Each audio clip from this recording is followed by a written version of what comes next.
Welcome back to Lenz's Comic Corner, classic / non-classic. This is episode number 742 and Doubleshot number 646. 2 volumes of Ultimate X-Men. And I have volumes 4 and 5. 4 being Hellfire and Brimstone. 5 being Ultimate War. I will talk about this one. Okay. This book collects issues 21 and 25. Written by Mark Millar and artwork by Andy Kubert and Cara Andrews. Mostly put, when it comes to this particular storyline, it's basically Mark Millar doing the Dark Phoenix Saga in the Ultimate Universe. Yeah, that's what this storyline is. It's the classic one featuring the Hellfire Club, which has a different ending to it. Unlike in the original one, where the Hellfire Club managed to survive, Jean Grey went nuts and killed all the members of the Hellfire Club. And they were never seen again. Yep, this is their one and only appearance. The ending of this particular storyline leads into Ultimate War, and Ultimate War leads into Return of the King. Yep. And plus also, apparently, the Vice President basically is telling Nick Fury to hunt after the X-Men because apparently they lied about what happened during the opening arc of the series where they apparently killed Magneto. Yeah, they lied. And he's basically, well, leading up into the miniseries. I don't know if, in fact, this series was put on hold for this miniseries. I don't know. But the storyline here is actually pretty good. I kind of like what Mark Millar did with this. As for the ending, where Jean Grey just kills the entire Hellfire Club, that was something. I did not expect him to do that. But yeah, I give this book a 9 out of 10. It's a not bad remake of the classic Phoenix Saga. Yeah, it's a remake. Alright, next up is, in fact, Ultimate War, which is basically a 4-issue series done by Mark Millar and Chris Bachalo. Yeah, it kind of does make sense that Mark Millar would do this. After all, he was writing Ultimates at this point. And, in fact, they throw in references to the main book itself, where you can kind of say this book takes place, this storyline mainly takes place between the first and second story arc of the series. Why do I figure that? Well, because the Hulk, they mentioned he was briefly, because he was basically in prison. Yes, he's in prison up until the opening arc of the second Ultimates, of Ultimates 2. Yep. And simply put, the Ultimates are hunting down the X-Men. The X-Men do not play a major role in the series. It's mostly just the Ultimates looking for the X-Men. Yeah. Also, they reveal that Cap apparently knows the Ultimate. This is the Ultimate version of Cap.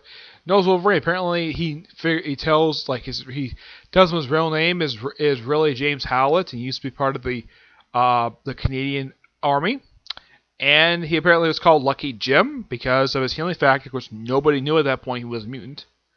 And I gotta say, this was interesting. Of course, this whole mini-series is set up for the Return of the King storyline. That is simply put what this storyline is.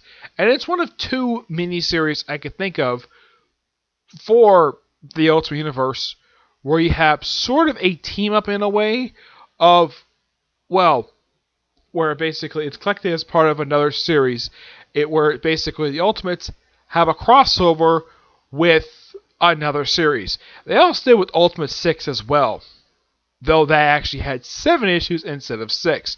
This was just 4 issues. Yeah, I'm a little surprised the fact this was 4 issues. Yeah, I think anybody reads it like, wow, 4 issues. I gotta point out, though, about Magneto, his helmet is really weirdly designed. I mean, my God, it's like they designed a helmet to basically almost consume his entire face. Because if you see him in the regular universe, you do see his face, basically under the shape of a big M. Well, it's a little more wider than this. I don't know why he's drawn like that for, but that's how Chris Bachalo draws him. Yep, and they do capture a few of the X-Men. Apparently, the Brotherhood, apparently there was a deal, and apparently it's revealed in here that Quicksilver and Witch are still kind of part of the Brotherhood, but really are not. Yeah, that they basically made a deal where they would join the Ultimates and keep the Brotherhood's activity toned down, which they pretty much lived up to their end of the bargain. And apparently the X-Men are declared enemies of the country, despite the fact that they actually are public heroes. But the only reason why I did that because apparently the Vice President's a bigot. Yeah. Oh yeah, and also point out though that by the President, do not kill these people. They saved my life and my family. Do not kill them. One thing I don't like what Mark Millar does with Nick Fury in here, he kind of implies Nick Fury is a bigot. Also, it's revealed in here that the Wasp, the Ultimate version of Wasp, it's in this miniseries, it's revealed that the Ultimate version of Wasp is indeed a mutant. Yeah, this is a miniseries that revealed that. It's actually not a bad idea for Mark Millar to do it. After all, he did create the Ultimate version of her in the first place, so why not out her as a mutant here? Though they don't out her to the world per se, except that she's revealed to be a mutant. But I gotta say, this is actually slightly better than the last storyline, but it does set up a really awesome storyline, Return of the King. I'm gonna give this a 9.5 out of 10 because it's actually a big step up from what they did before. Yeah, and I will review Return of the King 2 episodes now because next episode is 2 more trades I own. Okay? So yeah, sorry for the short episode. Not much else to say about these 2 books.